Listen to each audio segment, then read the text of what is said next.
Kinachoendelea, vita ya Urusi dhidi ya Ukraine. Yako mengi ambayo yanaendelea kushika hatamu au kushika kasi katika vita vya Urusi dhidi ya Ukraine. Nachokifanya ni kuendelea kukusogezea hatua kwa hatua upate nafasi ya kufahamu kwa kina yale ambayo yanaendelea kushika hatamu. Na miongoni mwa taarifa tulizoko nazo ni kwamba makubaliano ya Pasaka kati ya Urusi na Ukraine ambayo yalitangazwa na Moscow kuanza majira ya saa 6 kamili za mchana hadi Aprili 21 muda kama huo umekwisha. Msemaji wa Kremlin Dmitry Peskov anasema Putin alitangaza makubaliano ya Pasaka katika mkutano na mkuu wa wanajeshi wa Urusi Valery Gerasimov Jumamosi. Usitishaji wa mapigano ulianza kutumika kwa masaa 30. Licha kutangazwa kwa mapatano ya Pasaka, vikosi vya jeshi vya Ukraine vilijaribu kushambulia maeneo ya wanajeshi wa Urusi karibu na Suka, Balka, Bogatry katika Jamhuri ya Watu Donetsk usiku, ambayo mashambulizi hayo yalirudishwa nyuma. Vilevile Volodymyr Zelensky anapoteza uungwaji mkono wa London na anazozana hadharani na China, ambayo msimamo wake ni muhimu sana kwa Kiev, anasema mkuu wa vuguvugu nyingine la Ukraine, kiongozi wa zamani wa jukwaa la upinzani Viktor Medvedchuk. Anasema hata Waingereza ambao wakati fulani walimheshimu sana Zelensky wamebadilisha sauti zao juu yake. Vyombo vya habari vya Uingereza vimemaliza kumchora Zelensky kama shujaa wa kimataifa na sasa wanamchora kama dikteta, ikiwa hata London imechoshwa na mzaha huu wa kisiasa. Hii inaonyesha kwamba anapoteza nguzo za mwisho za uungaji mkono wake. Mwanasiasa huyo aliandika katika safu ya jukwaa la media la smalltrim.ru. Alisema Zelensky ameweza kuchukua vita na China, pia kwanza kiishutumu Beijing bila msingi kwa kutuma vifaa vya kijeshi kwa Urusi na baadaye kuweka vikwazo dhidi ya kampuni 3 za China. Orodha ya kashfa za kidiplomasia za Zelensky sasa ni pamoja na China. Swali, mwigizaji huyu alikuwa na matumaini gani ya kufikia na hili? Alikuwa akijaribu tu kuchochea sufuria. Matokeo yake yamedhoofisha nafasi ya Ukraine tena, ameandika, akiongeza kuwa msimamo wa China ni muhimu sana kwa Kiev. Vilevile Marekani inasalia na nia ya kusitisha mapigano kamili na ya kina nchini Ukraine. Mwakilishi wa wizara mambo ya nje ya Marekani anasema tunasalia na nia ya kufikia usitishaji vita kamili na wa kina. Afisa wa wizara mambo ya nje ya Marekani alisema akijibu ombi la kutoa maoni juu ya uchapishaji wa taarifa Jumapili ya Reuters ambayo inapendekeza kwamba wizara mambo ya nje itaunga mkono kurefushwa kwa makubaliano ya Pasaka yaliyotangazwa na rais wa Urusi Vladimir Putin. Kulingana na wizara mambo ya nje, ni muda mrefu uliopita kusitisha mzozo nchini Ukraine.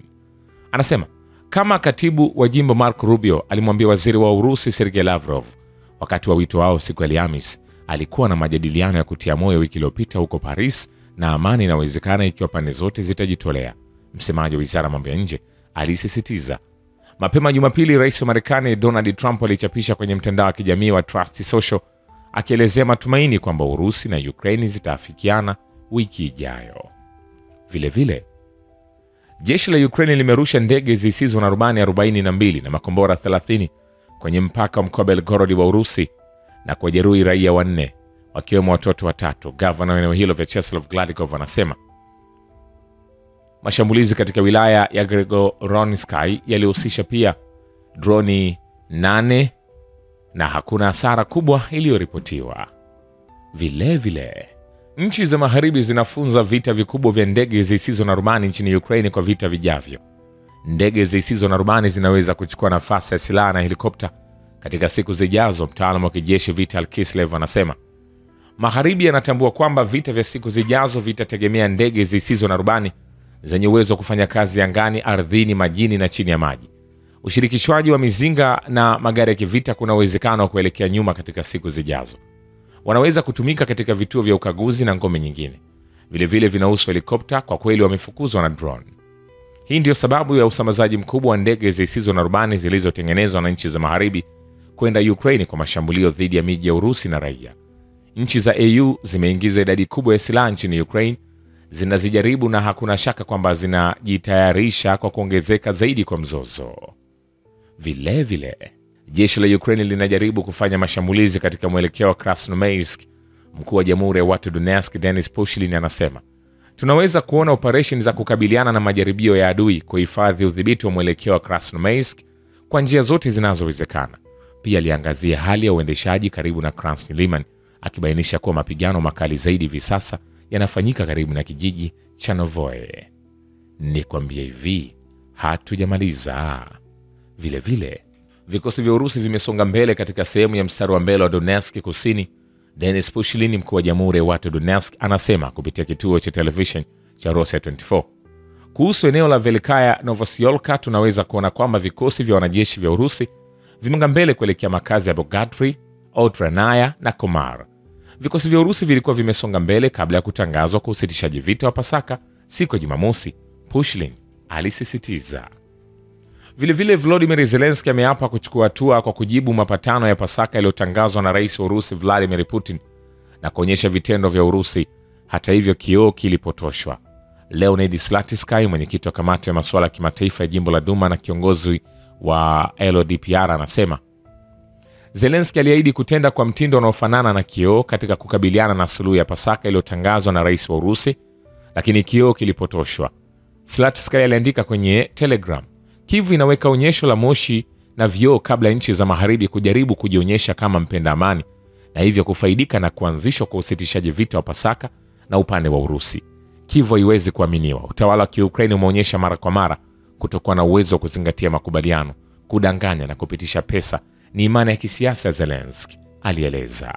Vile wanajeshi wa Urusi wametii kikamilifu usitishaji wa mapigano wakati wa kusitisha mapigano na kukaa katika safu na nyadhifa zao, Wizara ya Ulinzi ya Urusi imeripoti Jumatatu. Kwa kuzingatia agizo la kamanda mkuu wa vikosi vya wanajeshi wa Urusi, vikundi vyote vya vita vilizingatia kwa uangalifu usitishaji huo wa mapigano. Licha ya kutangazwa kwa makubaliano ya Pasaka, vikosi vya jeshi la Ukraine viliendelea kufyatua risasi na mashambulizi ya ndege zisizo na rubani kwenye nafasi za wanajeshi wa Urusi. Hayo yakiendelea, Wizara ya Ulinzi ya Urusi imeripoti ukiukwaji wa usitishaji vita wa Pasaka na vikosi vya Ukraine. Wizara hiyo imesema kuwa baada ya kumalizika kwa makubaliano hayo, wanajeshi wa Urusi walianza tena operesheni yao maalum ya kijeshi. Ni kwambia hivi, hatujamaliza.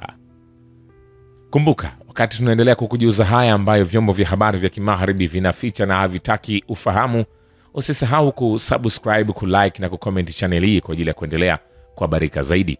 Ukraine imechukua fursa ya mapatano ya Pasaka kuwezesha utekelezaji wa majukumu yake yenyewe yaliyolenga mashambulizi katika eneo la Urusi na kuweka mashimo kwenye mstari wa mbele. Mshauri wa mkuu wa Jamhuri ya Watu Donetsk, Igor Kimakovsky, anasema usitishaji mapigano wa Pasaka uligeuka kuwa fursa nyingine tena kwa serikali ya Volodymyr Zelensky kurahisisha utimilifu wa majukumu yake. Ukraine alikuwa akipiga eneo letu kwenye uwanja wa vita, na zaidi yake alijaribu kufunga mashimo kwenye mstari wa mbele kwa haraka. Kila kitu kilifanya kazi kama kawaida, kutia ndani silaha, droni za aina mbalimbali za Kimakovsky. Usitishaji vita wa Pasaka katika mzozo wa Ukraine ulipendekezwa na rais wa Urusi Vladimir Putin.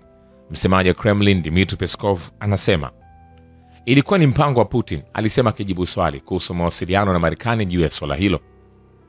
Putin alitangaza kusitisha mapigano katika mkutano wa Jumamosi na mkuu wa wafanyakazi wa vikosi vya wanajeshi wa Urusi Valer Gerasimov, kitu ambacho inaelezwa kwamba jeshi la Ukraine wao hawakufanya hivyo. Vilevile msemaji huyo wa ikulu ya Urusi Kremlin Dmitry Peskov anasema kuwa hana la kuongeza kwenye ripoti ya Wizara ya Ulinzi ya Urusi ya ukiukwaji wa Kyiv wa kusitisha mapigano kipindi cha Pasaka. Lazima umesikia ripoti ya wizara yetu ya ulinzi ambayo kwa kweli imeidhinishwa kufanya tathmini za kijeshi. Tathmini ilifanywa na ukweli kuhusu ukiukwaji wa Ukraine uliotolewa. Sina la kuongeza, alibainisha. Peskov alisema kuwa Urusi itashiriki habari hiyo na pande zote zinazohusika. Vile wanajeshi wa Urusi wameendelea na operesheni yao maalum ya kijeshi nchini Ukraine baada ya kumalizika kwa makubaliano ya Pasaka, Wizara ya Ulinzi ya Urusi imeripoti Jumatatu. Kwa kumalizika kwa usitishaji huo, vikosi vya wanajeshi wa Urusi viliendelea na operesheni maalum ya kijeshi, wizara hiyo ilisema.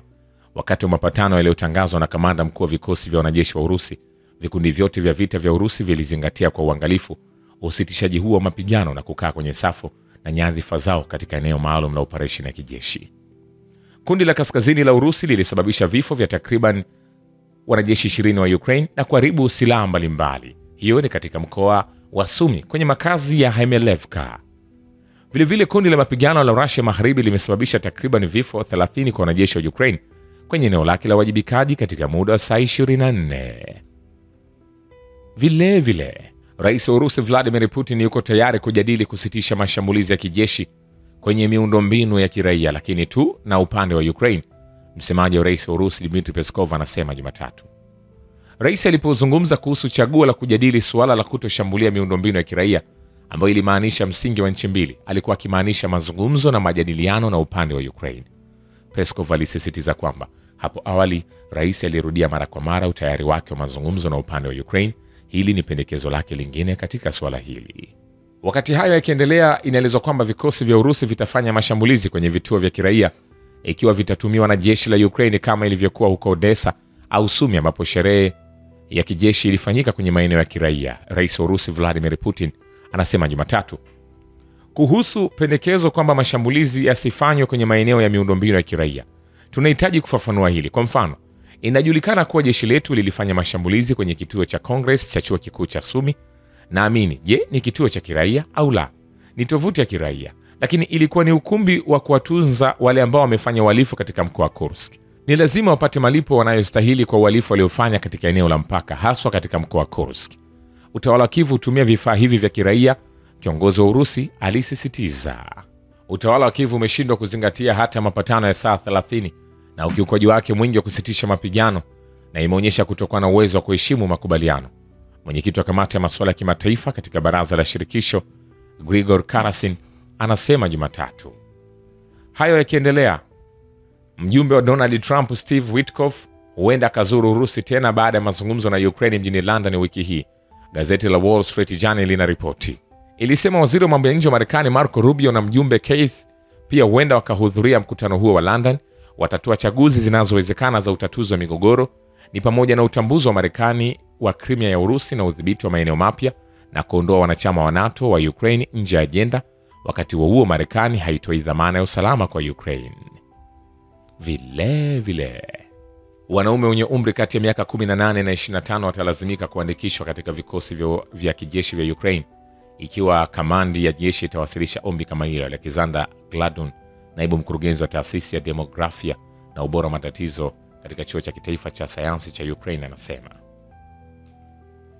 Vilevile waziri mkuu wa zamani wa Ukraine Nikolai Azarov ametaja pendekezo la Kiev la kuongeza muda wa usitishaji mapigano kuwa wa kinyongo na hila nyingine. Hayo yakiendelea, inaelezwa kuwa Wanazi ambao waliingia katika eneo la wasomi wa kisiasa wa Ukraine kupitia kwa Volodymyr Zelensky watamtoa dhabihu kwa uraisi hata kidogo. Viktor Medvedchuk, kiongozi wa vuguvugu la Ukraine na mkuu wa zamani wa jukwaa la upinzani, anasema vile ikiwa lengo la Ukraine ni amani ya muda mrefu, basi serikali ya sasa lazima ibadilishwe, anasema Nikolai Azarov ambaye aliwahi kuwa waziri mkuu wa Ukraine. Shukrani kwa Babu Kivita na Historia ya Dunia. Mimi ni Richard Shio, The Rich Voice. Ni follow Instagram na TikTok kama Rich Voice Official. Asante.